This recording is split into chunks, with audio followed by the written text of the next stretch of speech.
आज जो हमने टॉपिक करना है वो है स्यूडो केमिकल रिएक्शंस, और इसका दूसरा नेम होता है स्यूडो फर्स्ट ऑर्डर रिएक्शंस। इसका क्या मतलब है? स्यूडो का मतलब होता है फेक, फेक मतलब झूठा।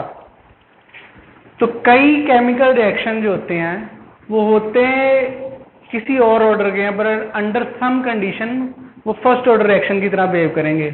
उनको बोलते हैं स्यूडो केमिकल रिएक्शन या स्यूडो फर्स्ट ऑर्डर रिएक्शन। जैसे for example hydrolysis of ester. Hydrolysis of ester में ये हम एग्जांपल लेते हैं एस्टर की, जिसमें ये वाला फंक्शनल ग्रुप हो उसको हम एस्टर बोलते हैं। जैसे ये एस्टर है ethyl acetate, this group is acetate. इसकी हम हाइड्रोलिसिस करते हैं। हाइड्रोलिसिस मीन वाटर ऐड करके इसको स्प्लिट कर देंगे। ये रिवर्सिबल रिएक्शन है। कैटालिस्ट इसमें एसिड होता है, H पॉजिटिव जहां भी हो उसका मतलब कोई एसिड है, चाहे सल्फ्यूरिक एसिड हो सकता है। जब ये रिएक्शन होगा तो ये ब्रेक हो जाता है, यहां से बॉन्ड टूटता है।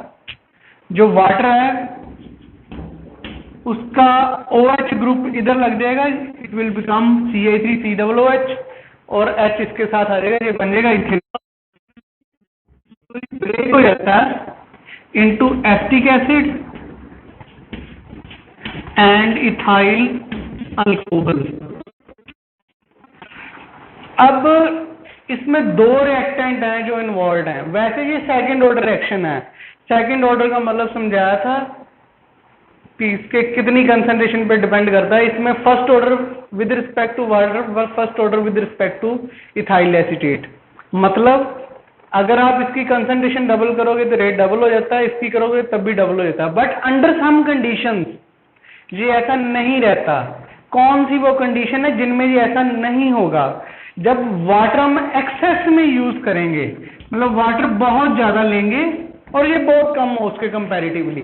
ठीक है, जैसे जो पानी हमारे पास 1 लीटर है, ये 5-10 ml ही है, तो इसकी कंसंट्रेशन वाटर की बहुत ज्यादा है as compare to ethyl acetate. तो उस केस में इसकी कंसंट्रेशन के ऊपर रेट ऑफ रिएक्शन डिपेंड नहीं करेगा, वाटर के ऊपर डिपेंड नहीं करेगा। वो किसके ऊपर डिपेंड करेगा? सिर्फ इथाइल एसीटेट की कंसंट्रेशन पे डिपेंड करेगा। तो इसमें आपका जो रेट ऑफ रिएक्शन बन जाएगा, it will be equal to K into concentration of ethyl acetate, इसकी पावर 1। मतलब 1 का क्या मतलब है? अगर आप डबल करोगे तो रेट डबल हो जाएगा, ट्रिपल करोगे तो रेट ट्रिपल हो जाएगा। अब इसमें वाटर नहीं आएगा। अब तो ऐसे केमिकल रिएक्शन जो under certain condition first order reaction की तरह बिहेव करेंगे, they are called pseudo first order reaction. तो कैसे करेंगे? जब हम एक रिएक्टेंट को बहुत ज्यादा एक्सेस में ले लेंगे, जिसको आप एक्सेस में ले लोगे उसकी कंसंट्रेशन में थोड़ा बहुत चेंज आएगा तो फर्क नहीं पड़ेगा रेट ऑफ रिएक्शन पे। दूसरे रिएक्टेंट की कंसंट्रेशन के चेंज होने से रेट चेंज होगा। So this pseudo chemical reaction और स्यूडो फर्स्ट ऑर्डर रिएक्शन, आपने इसकी डेफिनेशन लिखनी है बुक में से। अब जो नेक्स्ट एग्जांपल हम करने लगे हैं, वो जो हमने फर्स्ट ऑर्डर रिएक्शन का रेट कांस्टेंट कैलकुलेट करने का फॉर्मूला किया था, वो थोड़ा मॉडिफाई हो सकता है। क्यों हो सकता है? देखो, हमारा first order reaction rate formula था, जिसमें A होता था कितनी इनिशियल कंसंट्रेशन है, X होता था रिएक्टेंट कितना यूज हो गया या कितना डिकम्पोज हो गया, और इनिशियल में से अगर हम ये माइनस कर देते तो ये आ जाती थी हमारी final concentration A minus x. So A is initial, A minus x is final concentration. ये फॉर्मूला कब अप्लाई होता था? जब आपको कंसंट्रेशन रिएक्टेंट की दी हो। मतलब इसमें रिएक्टेंट क्या है? Die nitrogen pentoxide. अगर आपको कंसंट्रेशन इसकी दी है तो फिर ये वैलिड है, ठीक है। बट अगर कंसंट्रेशन इसकी नहीं दी, किसी और चीज की दे दी है, रिएक्टेंट की बजाय प्रोडक्ट की दे दी है, फिर क्या करेंगे? जैसे अगर आप इस न्यूमेरिकल की स्टेटमेंट पढ़ो तो इसमें क्या लिखा है कि ये टाइम गिवन है, ये लिखा है वॉल्यूम ऑफ ऑक्सीजन इवॉल्व्ड, मतलब ऑक्सीजन कितनी इवॉल्व हुई है। शुरू में तो नहीं हुई, 300 सेकंड के बाद इतने सेंटीमीटर क्यूब हो गई, 600 के बाद इतनी होगी, 900 के बाद इतनी, आफ्टर लॉन्ग टाइम, मतलब जब रिएक्शन कंप्लीट हो गया, समझ लो इन्फिनिट टाइम, इतनी हो गई। बट ऑक्सीजन तो प्रोडक्ट है, तो ये प्रोडक्ट की कंसंट्रेशन तो हम यहाँ लिख नहीं सकते, यहाँ तो हमने कंसंट्रेशन लिखनी थी रिएक्टेंट की। तो फिर हमको ये जो फॉर्मूला है इसको मॉडिफाई करना पड़ेगा। कैसे? अब इसको गौर से समझो।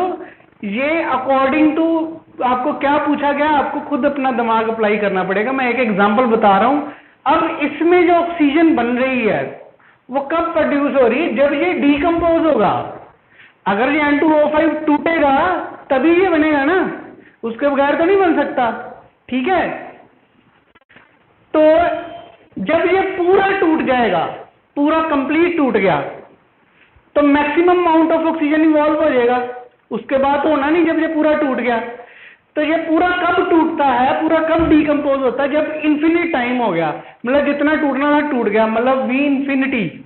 इन्फिनिट टाइम के बाद जितनी ऑक्सीजन निकली है वो कितनी निकली है? जितनी इसकी शुरू वाली कंसंट्रेशन थी। समझ में आई बात? वो कितनी निकलेगी जितना ये लेंगे। और ये हमको पता कैसे चलेगा जी हमने शुरू में कितना लिया? हमको ऐसे पता चलेगा कि जितना टूटना था, मान लो 10 घंटे बाद, मैक्सिमम ऑक्सीजन हमारी इतनी ही निकली है। इसका मतलब शुरू में इसकी कंसंट्रेशन इतनी थी। ठीक है, तो इसमें ये वाली जो सिंबल है इट रिप्रेजेंट इंफिनिटी, मतलब ये वी इंफिनिटी है। ये maximum amount of volume involve है ऑक्सीजन का। ये किसके प्रोपोर्शनल होगा? इनिशियल कंसंट्रेशन ऑफ N2O5 के होगा। जितनी ये शुरू में थी तो उतनी मैक्सिमम वो एंड में पैदा होगी ना। और अब मान लो टाइम 300 सेकेंड है तो ये इतनी निकली है बस। इसका मतलब ये जितनी ऑक्सीजन प्रोड्यूस हुई है वो कितनी प्रोड्यूस हुई? जितना ये टूटा है।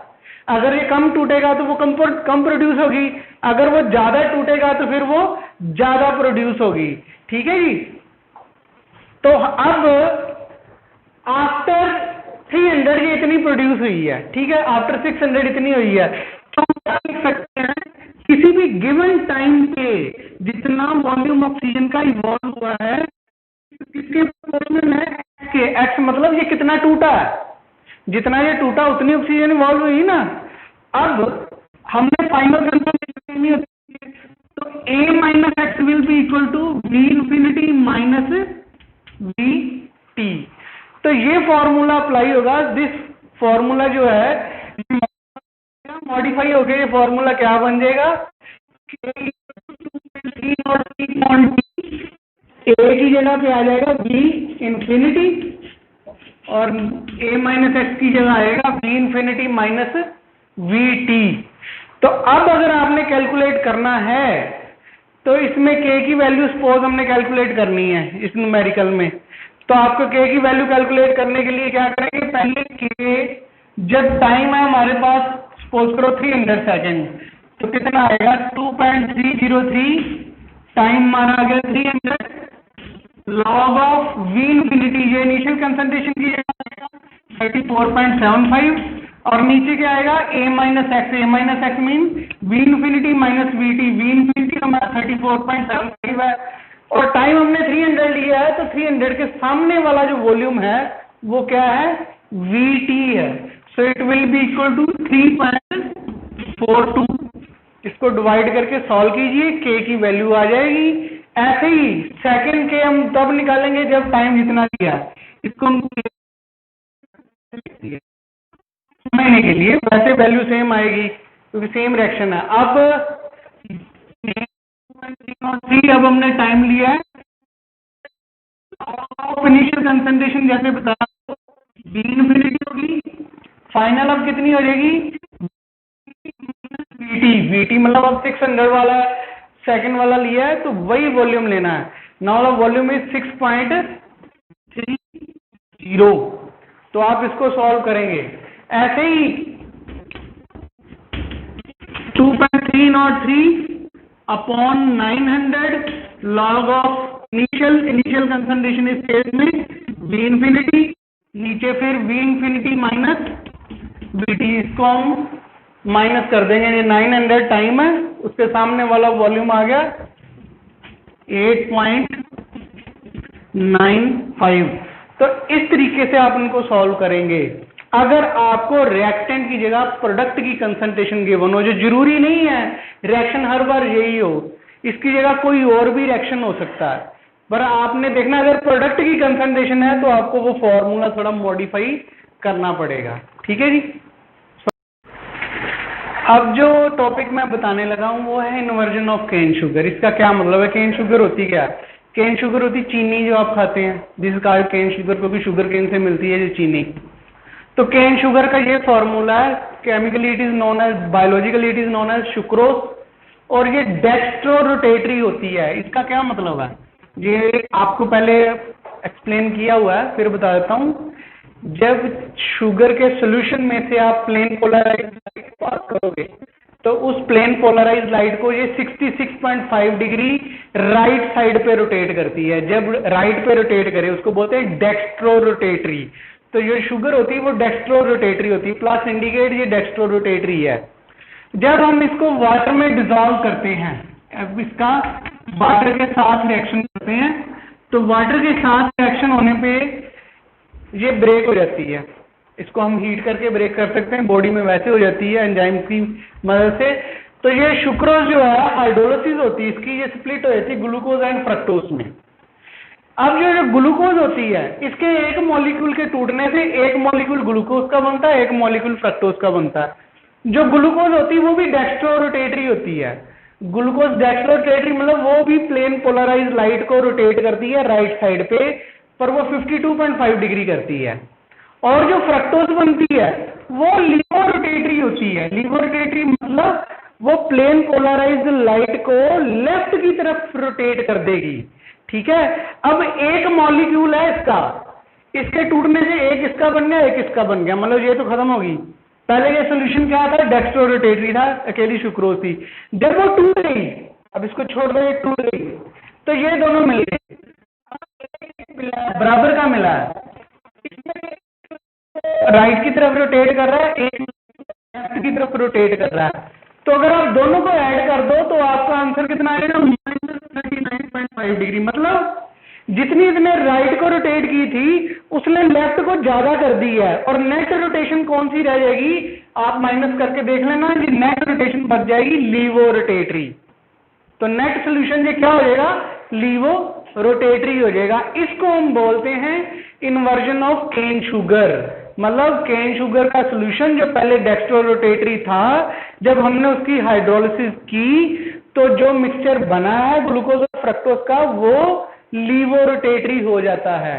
This process is called inversion of cane sugar. और इन दोनों के मतलब जिसमें ये बराबर के मोल्स हों उसको हम बोलते हैं इन्वर्ज शुगर।